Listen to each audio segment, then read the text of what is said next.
the agencies in Nigeria that are regulating the petroleum industry, right? I have quite a list here, about 4 of them. I would like us to go through them one after the other. The Nigeria National Petroleum Company, NNPC. NNPC, we are all very familiar with NNPC. Okay. What are the duties of NNPC? We'll be looking at the duties of NNPC. We'll be looking at why NNPC was established. Maybe I should start from there. What are the objectives of NNPC? Why was it established? Objectives. Let's look at the objectives of NNPC. All right. Now, NNPC was established as an instrument for accomplishing government's policy objective with respect to oil. Are you there? Accomplishing government policy objective with respect to oil. So I'll put here it was established for that. That was the purpose why it was established. Now, if that was the objective, what are their roles? What are their roles? What are their duties? So we'll look at NNPC again under duties. What are their duties? All right. One, the NNPC at inception was charged both with responsibility of engaging in oil and gas operation on behalf of the federal government and regulating the operation of the industry. But they have specific duties. They have specific duties. So what are these specific duties? I'll go through them. 1. Exploring and prospecting for, working, winning, or otherwise acquiring, possessing, and disposing of petroleum. Did you get that? I'll go through that again. Exploring and prospecting for, working, winning, or otherwise acquiring, possessing, and disposing of petroleum. Okay? So that is one duty. Let's look at another point. Purchasing and marketing petroleum, its product and byproduct. That's another duty. Purchasing and marketing petroleum, its product and byproduct. Another point, another duty of the NNPC is refining, treating, processing, and generally engaging in the handling of petroleum for the manufacture and production of petroleum products and its derivatives. Did you get that? So, what else do they do? What else is their duty? Carrying out research in connection with petroleum, all right, or anything derived from it. So they are also involved in research as far as petroleum is concerned. Did you get that? Another thing they should do, another thing they do is constructing, equipping, and maintaining tanks and other facilities for the handling and treatment of petroleum and its products and derivatives. Derivatives are things that comes out from petroleum, something like your Vaseline jelly, your cream, Vaseline jellies from petroleum. The petroleum has byproducts. All right. Generally, they engage in activity that will enhance the petroleum industry in the overall interest of Nigeria. So those are the duties of the NNPC. Okay, we've gone through them. So let's look at the other one here. We want to look at National Petroleum Investment Management Service, NAPIMS. NAPIMS have a slight challenge here. This actually should be part here, right? So I'm going to write it out. Management Services, and that is NAPIMS. So who is NAPIMS and what do they do? Okay. NAPIMS is the upstream arm of the NNPC. NAPIMS is the upstream arm of the NNPC. Okay, and they oversee the government in the joint venture producing companies.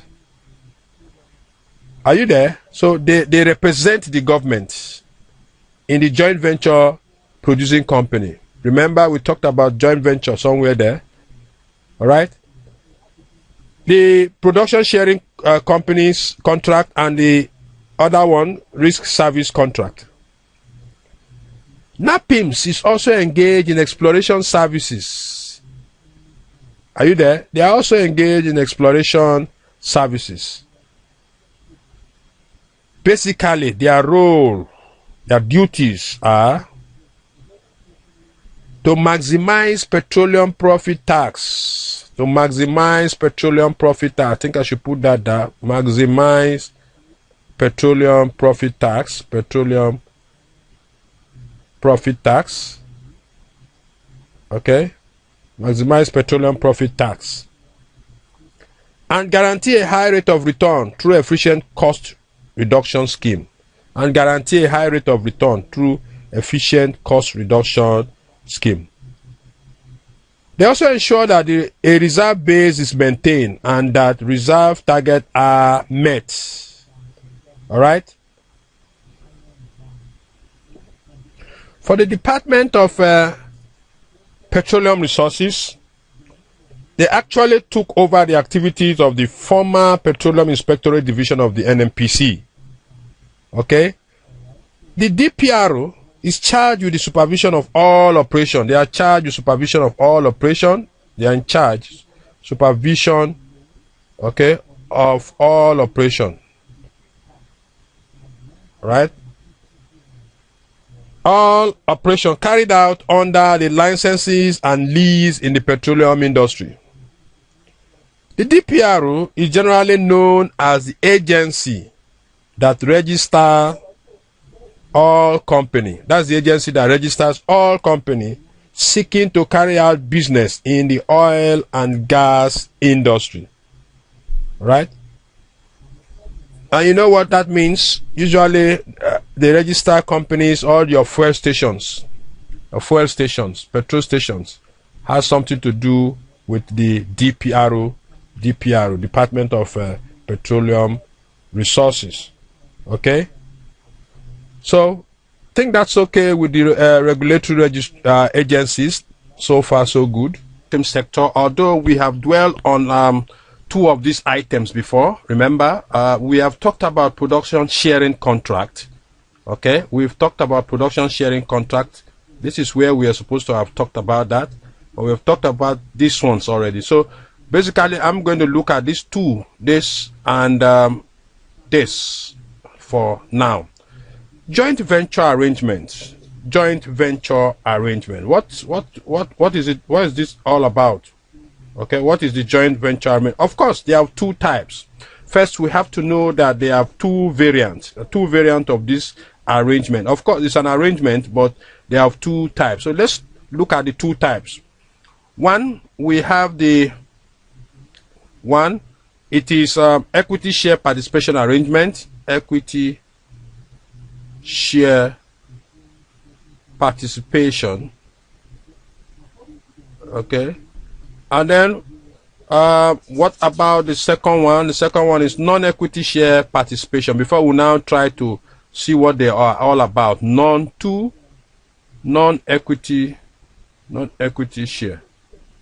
share participation. So what are they all about? What is it about? So we'll now go through them one after the other. For equity share, under this arrangement, I mean, a separate legal entity in the form of a limited liability company is formed by a multinational company and the federal government through its agency. Are you getting it? So joint venture. So the multinational and the federal government will now form an entity, a limited liability company. The new company now draws, as may be agreed, from the financial and human resources of the shareholders. Did you get that? So this company is like the middleman. There's the federal government on one side, the foreign company on one side, two of them coming together to set up a company, and this company will now get its resources, both human and otherwise, from the two shareholders, that's the federal government and the foreign company. Okay? The management board representation of the company is usually based on the party's equity interest in the company. So the board depends on the equity of the two persons, that's the federal government and what do you call it, the NNPC. NNPC, federal government and the foreign company, okay, through NNPC. So NNPC represents the federal government, and then the foreign company also will be there, okay. Most of the companies that fall into these categories are service companies, and then the NNPC, what's their share there? The NNPC acquired 36% equity or more, right? Acquire 36% equity or more in most of these service company. Are you there? So that is what the joint venture JV arrangement is all about. It was one of these arrangements that led to the formation of the Nigerian Liquefied Natural Gas Company, NLNG. Remember? So that is that. Let's look at, okay, I said we have looked at the production sharing contract before. Let's go back to where we talked about it. Let me confirm that. We did talk about it here, production sharing contract and the risk service contract. So go through that tutorial. You will see what, you will hear what I have discussed on that. This other point here is actually not an arrangement, but I think we should just dwell on them, on it, sorry. We're looking at oil and gas trade zone. The federal government established what we call the oil and gas export free zone. Okay, oil and gas export free zone. All right, and that is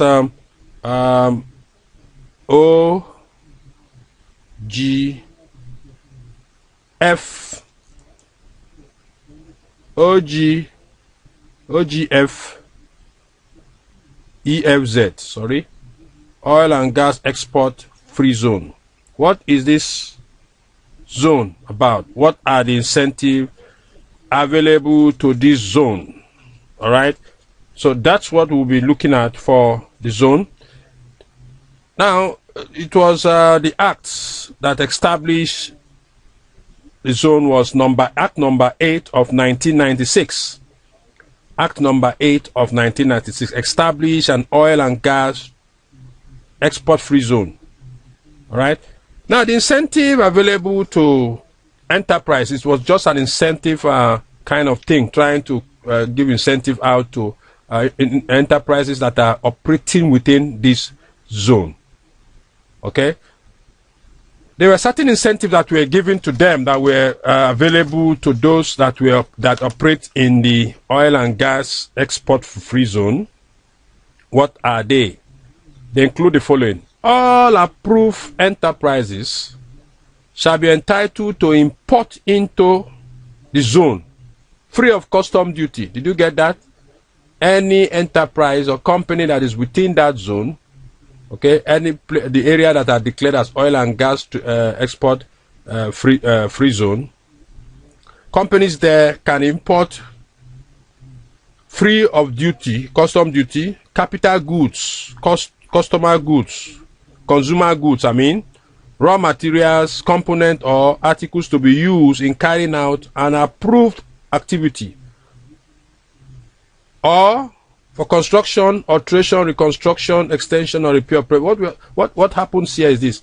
This is why when we are talking about tax planning, we said that persons should invest intelligently. This is one of the areas. Businessmen could take their businesses, their business premises, could do business in the oil and gas export free zone, because they stand to benefit, they stand to enjoy this incentive that is given to those zones. All right, this is one of them, that you can import goods free of charge. You don't pay custom duty. Okay, What are the other types of incentive? Approved enterprises operating within this zone shall be exempt from all federal, state, and local government taxes, levies, and rate. Did you get that? So that's a very big one. That's a very big tax benefit there. Companies there will not pay tax, right? Legislation provision relating to taxes, levies, duties, and foreign exchange regulation do not apply within the zone. Remittance of profit and dividend earned by foreign investors in in the zone, it's done easily. So this zone, this oil and gas export free zone, was actually meant to attract foreign investment. Was actually meant to attract foreign investment. That's why government came up with these incentives, so that investors could come in and develop help in developing our economy. Okay. Period. Basis of assessment. Remember in the lecture on basis of assessment, I told you that you will need the knowledge of basis of assessment in virtually all the topics that you'll be coming across in taxation and even advanced taxation. So here we are. On what basis will the petroleum company be assessed? On what basis? This is what we are talking about here. There are three ways the petroleum company can be assessed. One, it's either from the first day of the year, from the first day of January to the end of that year. To the end of that year. That is one. That's assuming the accounting year end is 31st December and the business commenced. The petroleum company commenced business in first day of the year. Okay. The other one is that supposing it did not commence in the first year of the year, maybe it commenced somewhere around July, right? For that year, we are going to assess that petroleum company from the day he makes the sale of bulk disposal. Okay, that's the day we assume that he started business. From the day he make a sale of bulk disposal, all right, to the end of that year, and then where the company is seizing, from the first day of the year to the day it ceases. So it's more or less basis of assessment we did in tax. If you remember those things, from the first day the business started to the end of that year, first 12-month accounting period, ending in the preceding year based and all whatnot. So this is a replay of those issues now. Okay, so we move on to see the next point here is sources of income.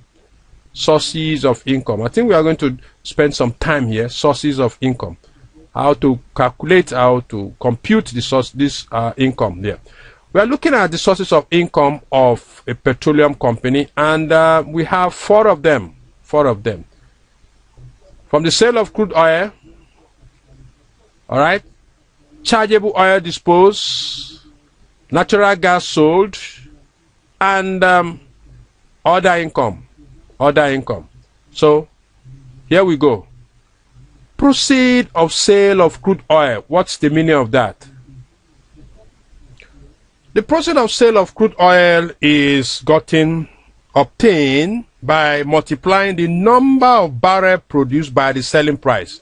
So I can come here and say is equals to number of barrels produced,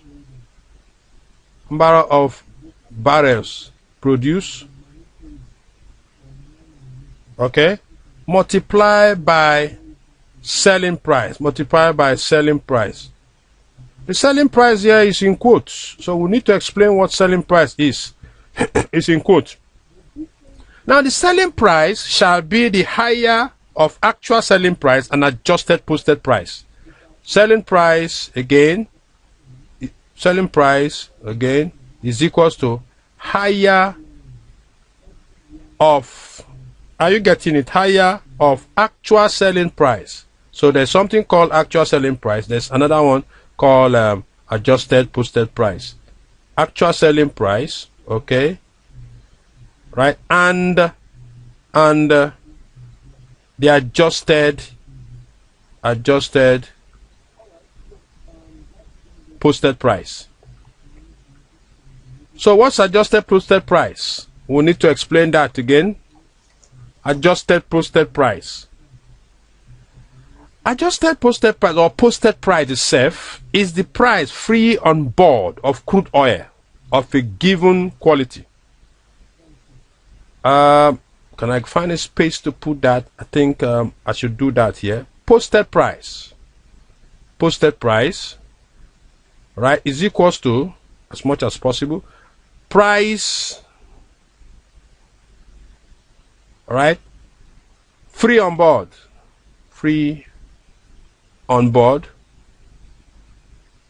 of crude oil of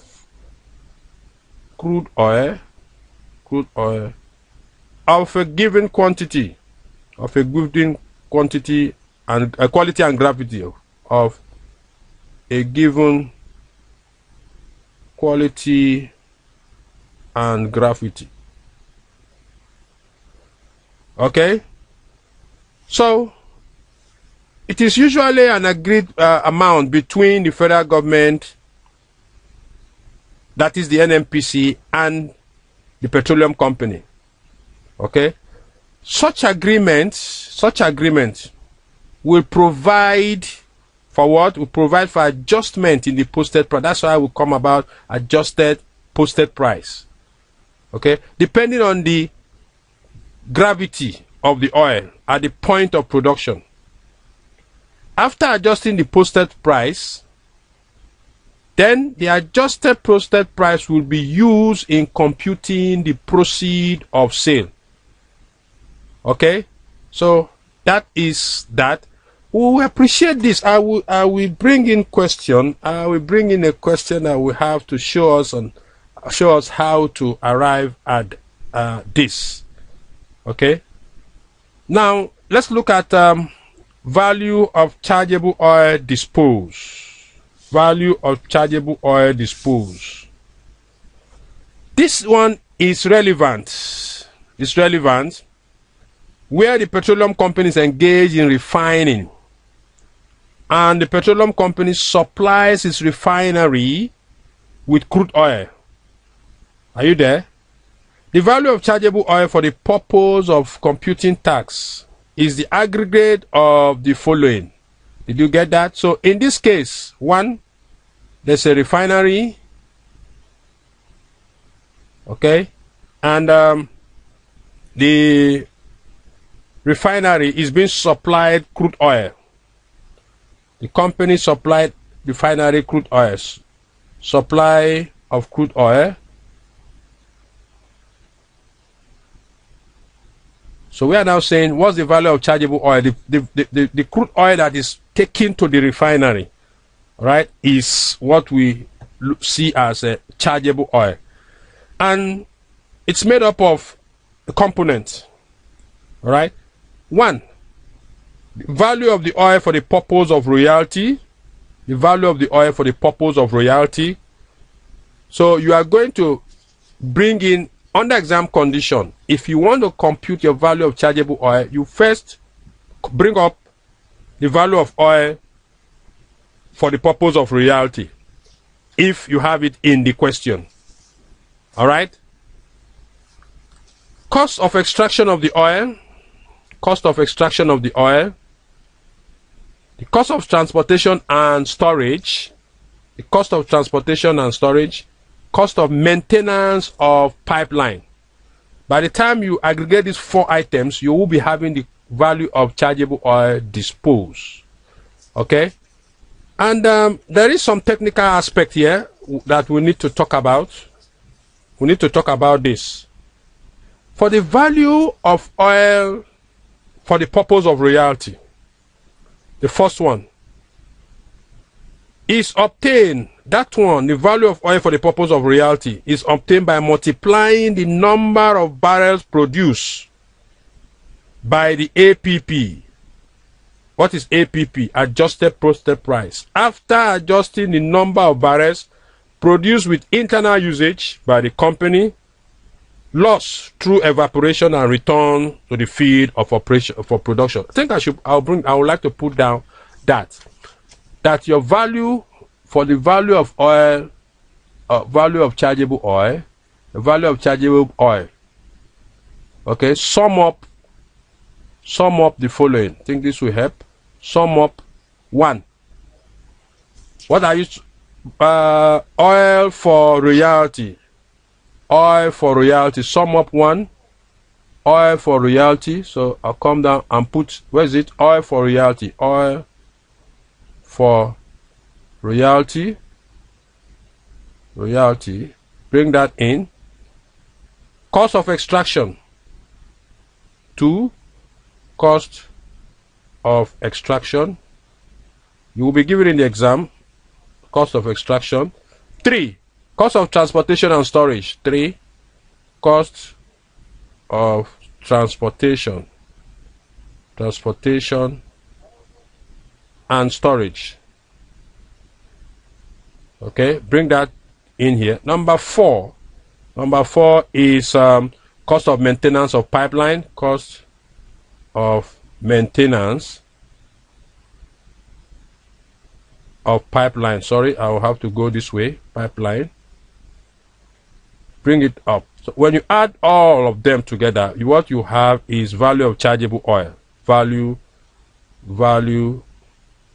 of chargeable oil. What of importance is this first one here. This one. This is what I'm going to further analyze or bring down. That the value of oil for royalty is gotten from this formula. Okay? Q quantity minus Q1 plus Q2 plus Q3. Okay? Multiply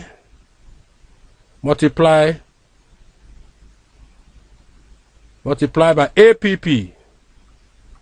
What is Q1? Q1 is actual quantity produced.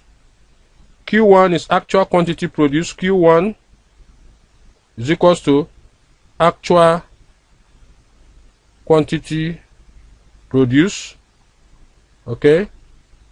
Q2, what is Q2?